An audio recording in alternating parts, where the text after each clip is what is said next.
Good morning and welcome to the Haventree Parent Podcast, where we get a chance to talk about something that's important to us and to you before our kids wake up. Today, I have no idea what we're going to talk about. Josh, what are you talking about? So today, I found a blog talking about the 35 reasons to outlaw homeschooling, and I thought it would be fun to see your reactions. Oh boy.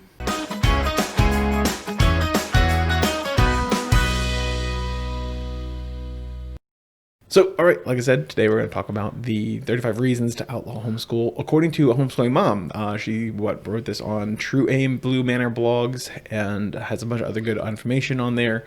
Check it out. The link will be down in the description below on our YouTube channel, probably. And We can put it in the Anchor description too. in the description. Yeah. It's down there.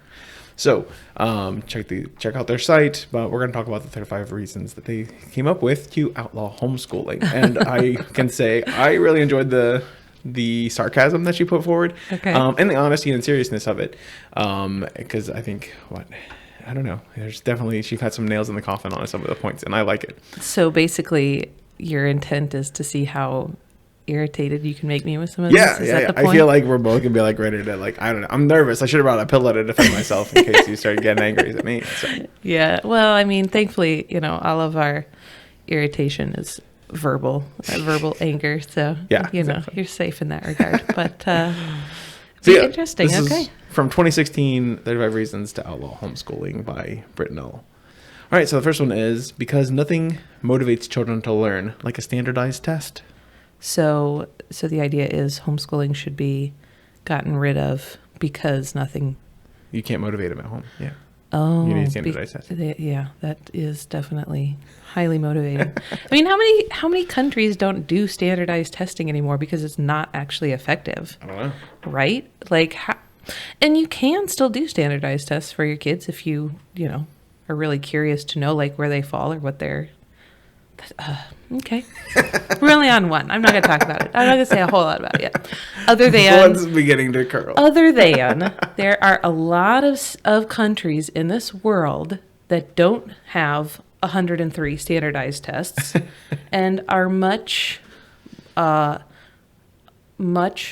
intelligent, have much higher academic standards than the United States does.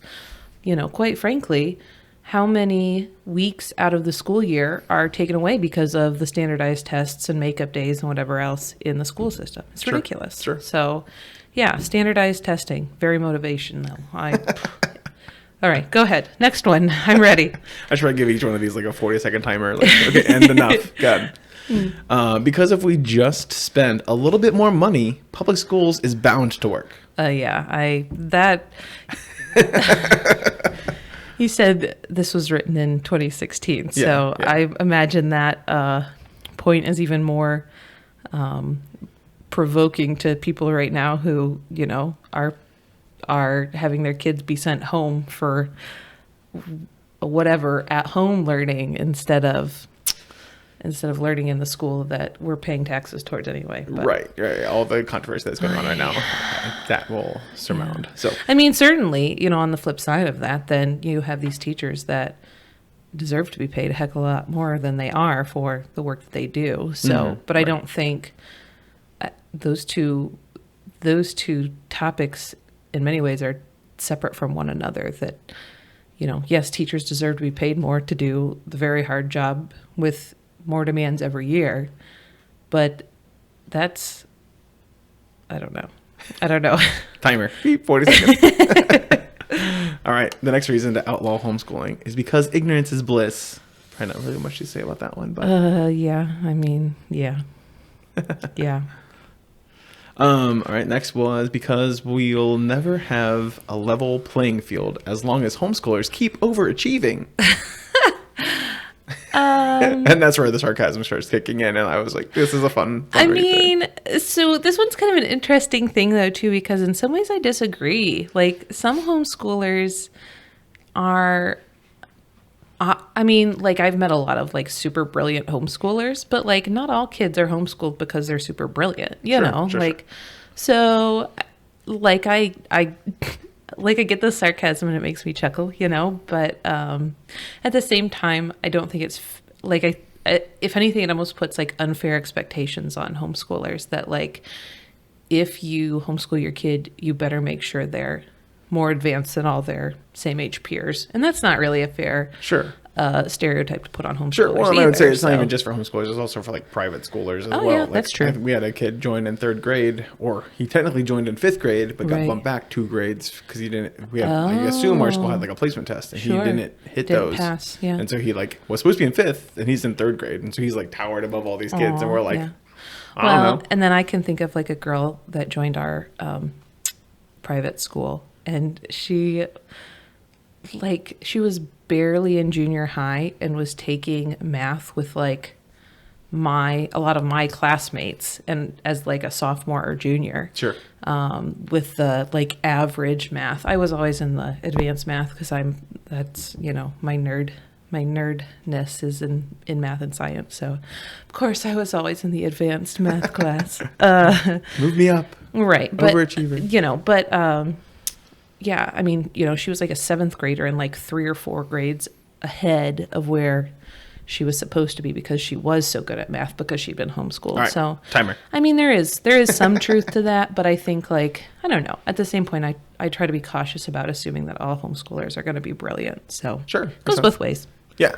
There's a playing field there. So the next point for outlawing homeschool is because bullies build character, and we've talked about that one probably several times already in this podcasting. It makes me it makes me think of the comment that was made about like, part of the reason that one of our kids is not competitive is because she's not in the school with other kids her age. And if she was around other kids, she would, that would build her competitiveness. And like, my thought was actually I think it would make her feel like she was dumb or behind, like not build competitiveness. Like, I don't know. I think that kind of, and I've heard a lot of legitimate arguments for like, well, kids need to learn how to deal with bullies and things like that. And I think that really is ignorant to the mental health issues that a lot of kids face, Right. But then nobody pays attention to their kids' social media, and they're getting all this yelled at online stuff. That's a whole other thing. So, cyberbullying is probably worse than, probably comes out of school bullying, but still. Right. So I think that like the argument for like,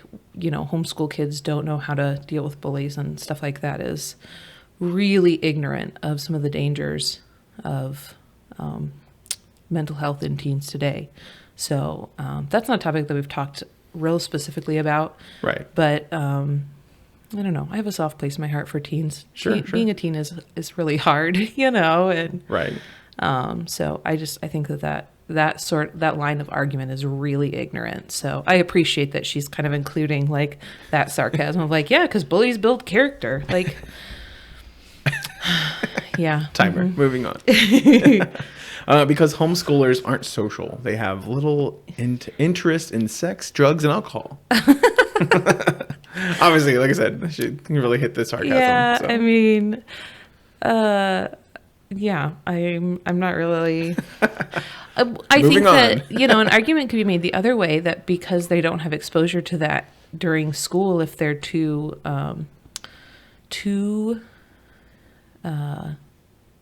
sheltered, then they go crazy in college.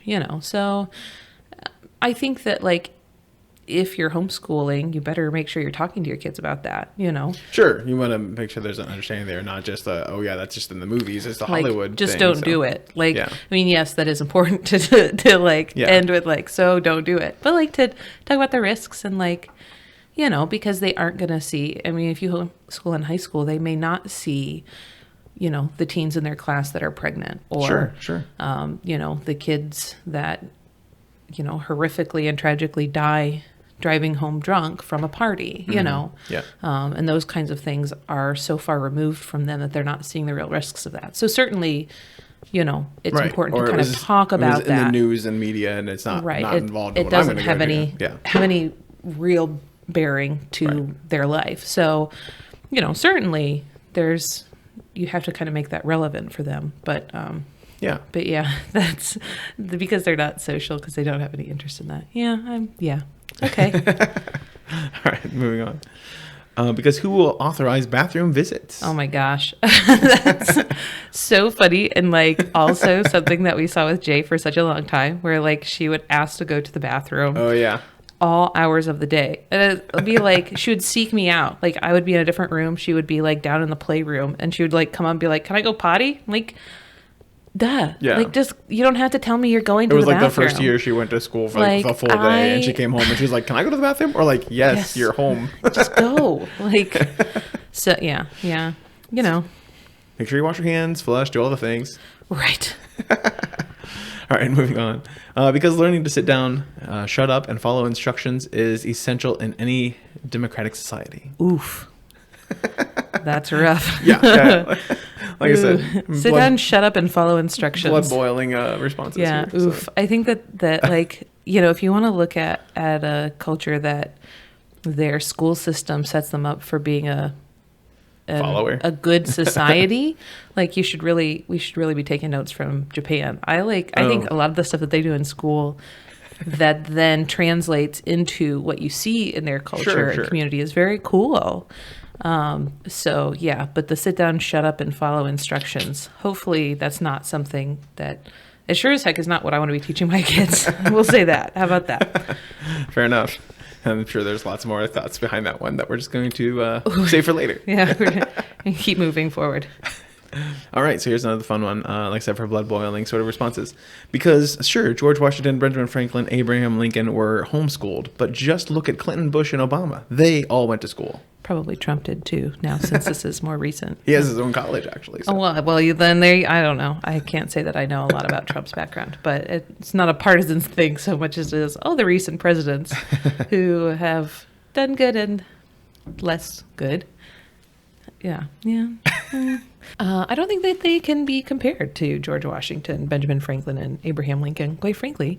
I mean, I'm sure that, like, as historical characters, those guys are all sort of immortalized for all of their good. And there were people that didn't like them just as much as there are people now that don't like the past and current president. But, yeah, I mean, I think a lot about, like, the fact that homeschooling was kind of like the norm for so much of our history, Right. I think there was like trade schools and finishing schools. Yeah, but homeschooling was totally, that was what people did, or even like once there was the one-room schoolhouse, and this is something we'll talk about at some point, but like there's so many benefits of the one-room schoolhouse that when you have kids separated into different classes by age group, they kind of lose out on that. And then you sort of make it unnaturally by like making like buddies. We always had buddies in our school. And so like there were older students that would partner with younger students like once a month and read them books or whatever. Mm-hmm. So like, I don't know. I just, I think sometimes it's a little arrogant for us to assume that like we do it so much better now, and people that are still doing, things that sort of relate to what was done once upon a time. Maybe, there's a little bit of ignorance and arrogance involved there. Sure, fair enough.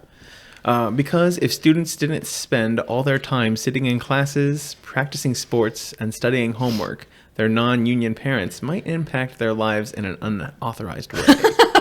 Whoa. Yeah, I mean...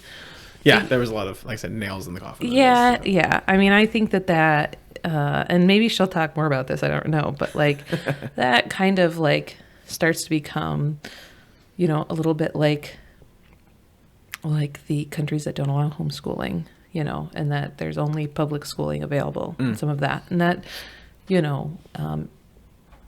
I think just in general as Americans, whether or not you want to homeschool or choose to homeschool your kids, to sort of fall in line with the argument that like homeschooling is bad or dangerous or not good or subpar, you kind of are starting to like advocate for a freedom of parents to teach their kids the way they see fit. I mean, that's kind of a dangerous road to travel down. And I guess that's, partially my own libertarian kinds of opinions coming through a little bit. But, I think that you have to be really careful once you kind of start down that line of thinking that, because that is in many ways the argument that many more communist or Marxist countries sort of made that argument and started indoctrinating the kids, Right. So I think that's, yeah, it is something to be protective of, if you're somebody that, supports more freedom, not less, in our country. Sure. All right, next is because insanity isn't doing the same thing over and over and expecting a different result. Yeah. Not a lot to say about that other than accurate. Yeah. Because how else will children learn to raise their hands? Like I said about Jay. Yeah, I mean, I have started making the kids sometimes raise their hands when we're in school because they just all want to interrupt each other. But it gets wild if they start trying. Yeah, I mean, again, it sort of is like, oh, these things that they learn in homeschool are so beneficial to real life. Let's get a little bit more realistic, please. Mm-hmm. Yeah. All right, next, because it's the only way governments can ensure children have the freedom to learn the official truth. Whoa. Yeah. Okay. So that kind of goes back to what we were talking about a little bit ago. Yeah. Yikes. And I mean, you see that more and more now where there's people talking about concerns related to parents listening or being present. I saw an article yesterday about that. During school at home or, just, I don't know, some different. I mean, I saw one too about children's services got involved or something because a teacher saw a BB gun in the background and thought, which I get. I would be concerned if I saw what appeared to be a gun behind a first grader, regardless of what it ended up being. Sure. That's very much less about being anti-gun, which we are not anti-gun. Sure. But, and that's partially just living on a farm, but Gotta save the chickens. But there is still a component of being responsible and gun safety and things like that. So if there were guns hanging on a wall behind a young kid, that's something that would concern me as well. Right. So it needs to be kept away, locked up, whatever. Right. So I mean, obviously learning that it was only a BB gun. Yeah. Right. Fine. Wonderful. Whatever. Right. But it is something if I was 10 years ago, I wouldn't have known the difference if I just glanced at, and saw something behind a kid. So sure. I would have had the same concern, quite frankly. So I think that one's a little less, but, definitely worrying about parents being in the room when teachers teach, that kind of sends up red flags. So yeah, it's what? It's my kids. We're paying for this, I thought, aren't we? So I mean, it's in a way, yeah. All right.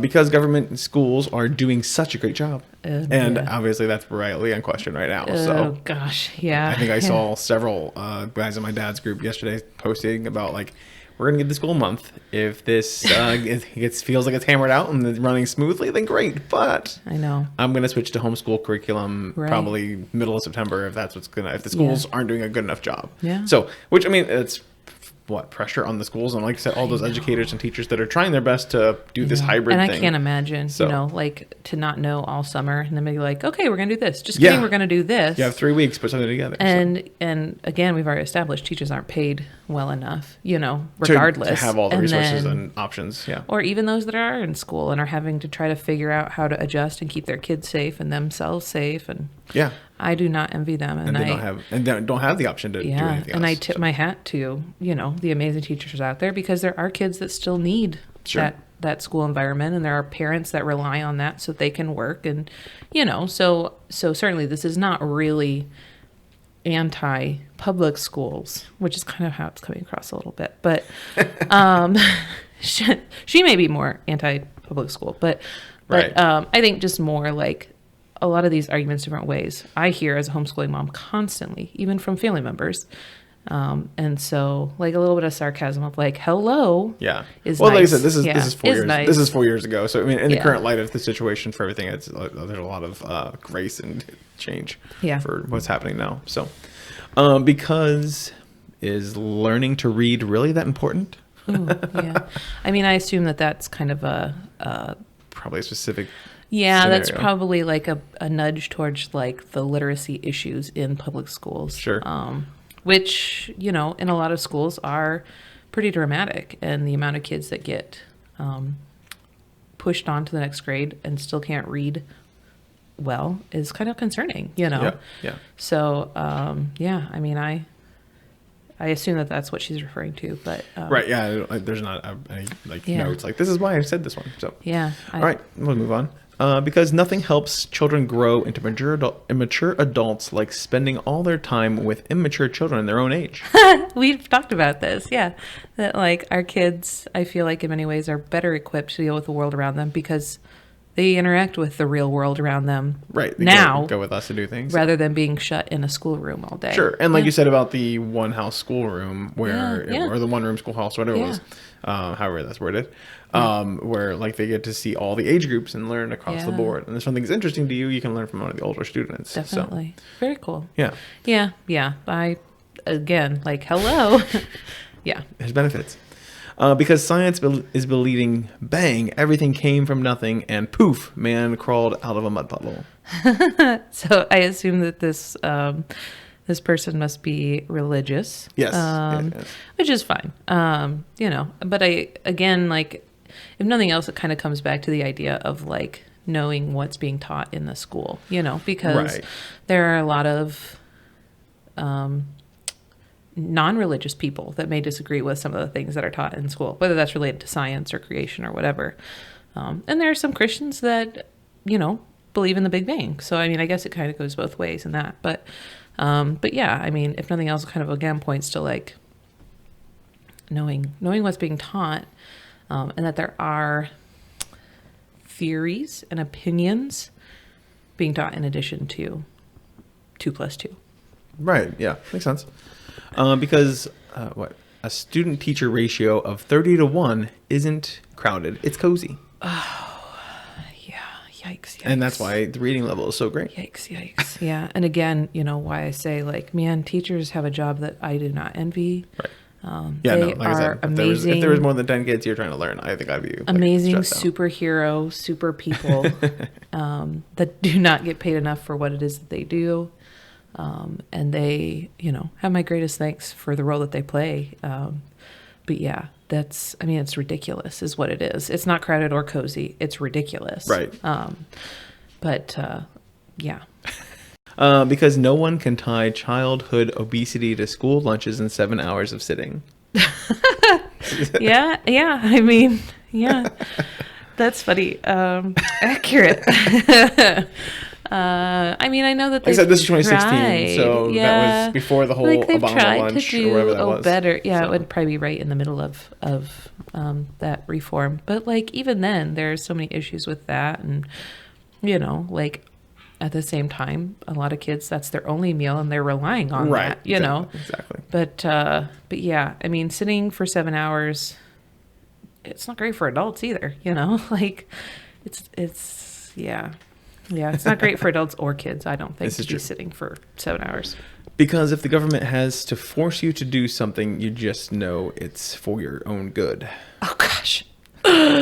Oh, that, That one keeps coming back around. I know, that one's one that, like, could be so relevant to so many other things. Especially right now, you're wearing in a mask. society right now. I mean, and I am very, obviously because of Kenzie, we are very, like, pro everyone wearing a mask. But, Right. Yes. but Please do like, keep Kenzie safe. But then at the same point, like, government mandated vaccines, that scares me something fierce, Sure. Yeah, government forcing you to do anything. Again, kind of like if you're someone that stands for freedom or, wants more freedom in our country, like, yikes. Yeah. Yeah.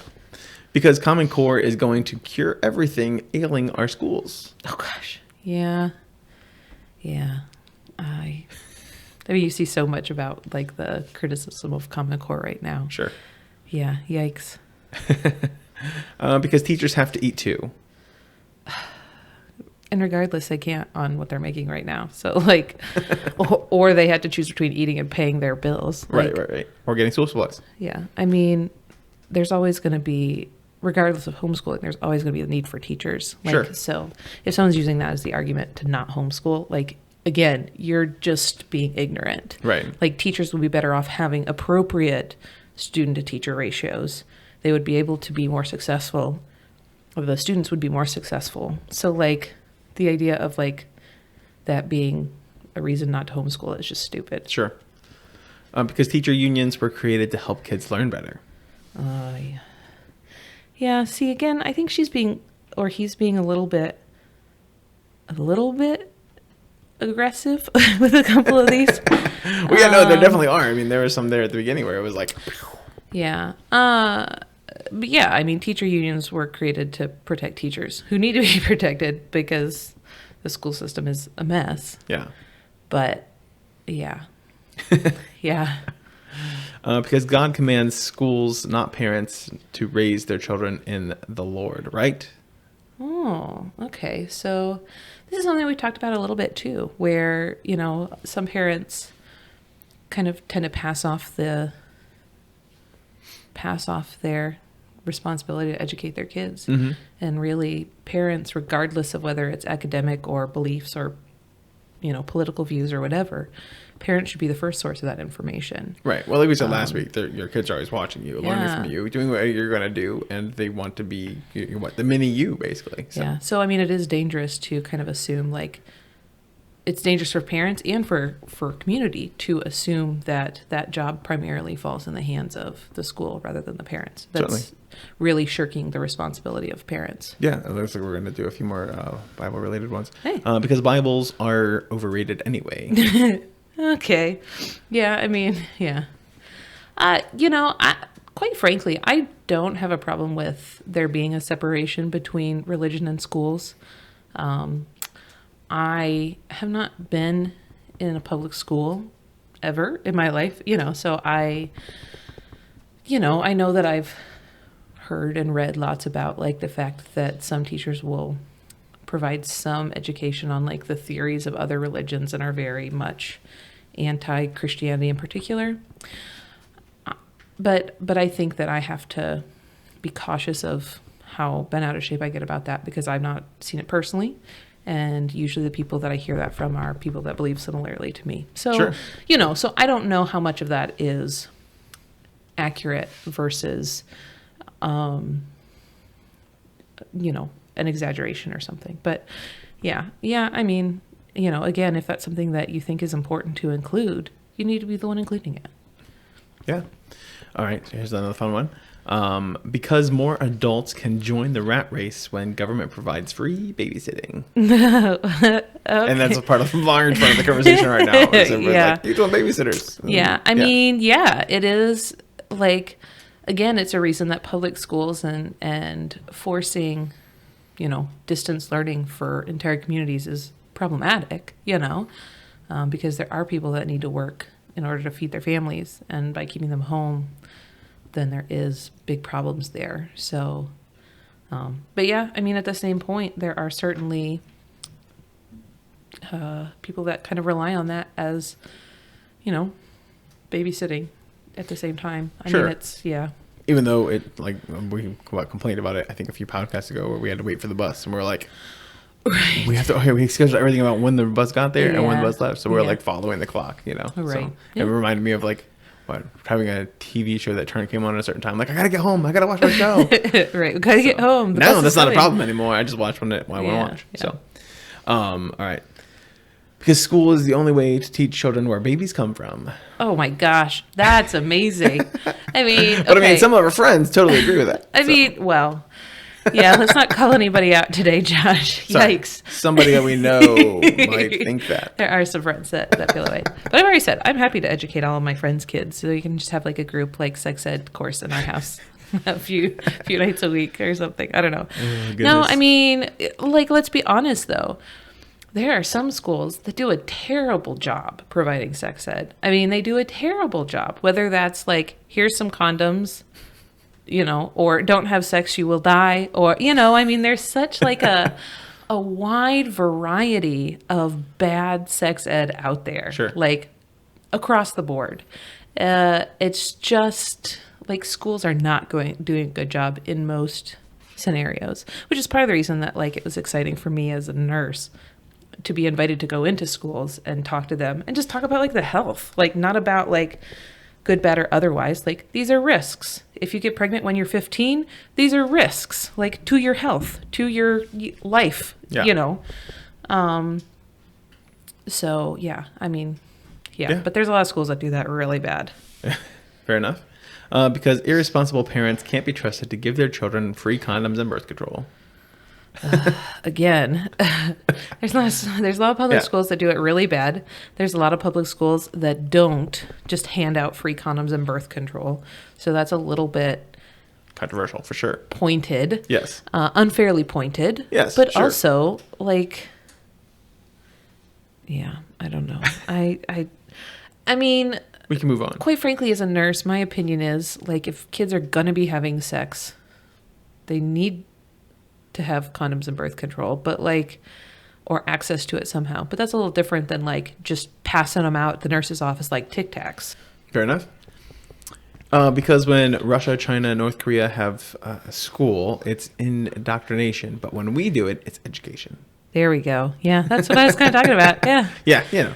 Yep. They got to it eventually. So, like you said, pointed topics. Yeah.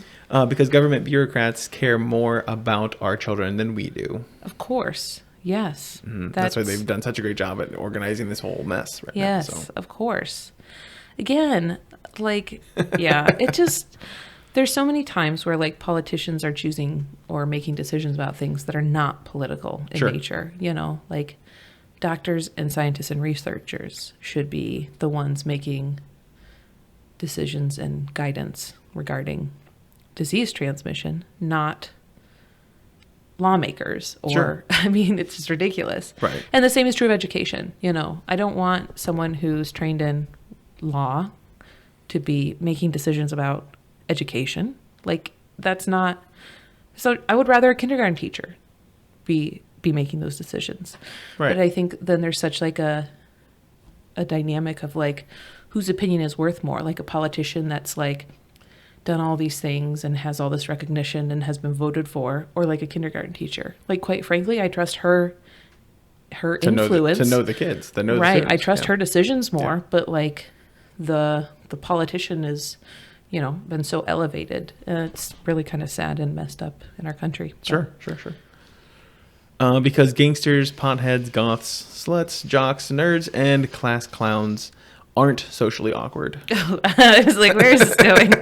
I know. Yeah. I didn't know I was going either. So Yeah, read the I next mean, one. again, like we've talked about that. Like, yes, I've met a lot of homeschoolers that are awkward. sure. I've also met a lot of kids that go to public schools and private schools that are awkward. Like, there are just some kids that are weirdos. It's just how it works. That's part of life. Sure.